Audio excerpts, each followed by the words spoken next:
Hi, I'm Frankie Andreas with Andreas Guitar, and in this video I'm going to be talking about my Eastman AC420.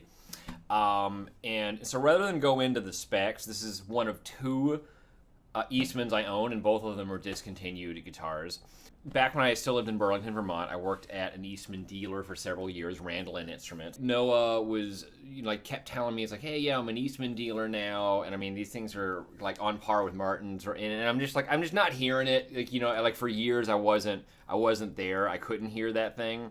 But then I kept playing them in the shop, and it was like, oh man, they play really well, and they sound great. And I was like, I A-B'd this guitar. I mean, I A-B'd it against a D28. I mean, and it was like, all right, this guitar was louder, it played better, everything. I mean, I made sure the same set of strings was on, but I mean, it was like, yeah. So anyway, but at the time, like I had just acquired an AC808CE, which was really, I thought, like kind of more my style.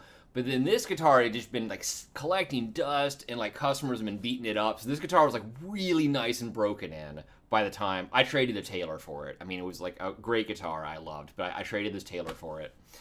And so anyway, rather than get into the specs, I'll just tell you this quick story before I play a little bit. But I'll tell you that it's an LR Baggs Lyric, and it's going to be going through a preset that I have in a Fractal Audio AX8, and then I'll also be using an Audio Technica AT4040.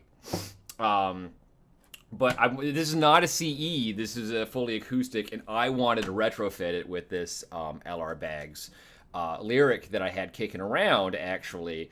And I knew how to do this because I was a luthier's assistant, so like I wanted to install this pickup, and like so I was when I was about to drill out the tail block for the attachment here, and I'm gonna try to get this in frame. You see how that's like patently messed up? Like that's not how it's supposed to look. I was very confident that I had the guitar secured, that I had it properly strapped down.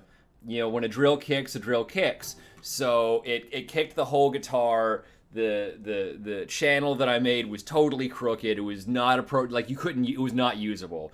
So, I took it to Noah, and I was like, listen, I know this is really embarrassing, but I got to deal with it, and I was like, my thought is that we further bore out the hole, and then we'll fashion a little like mahogany or rosewood dowel. And he ended up actually agreeing with my approach, but he was like, "You're not doing it, Frankie. Like, let me do this." And so he fixed it, so it's got the Lyric in it. And so anyway, so I'm gonna be. You already know how I'm gonna amplify it. I'm going to be just doing some free improv. So it's gonna have some chording. It's gonna have some single note stuff, and it'll be pretty much entirely plectrum, entirely flat picking.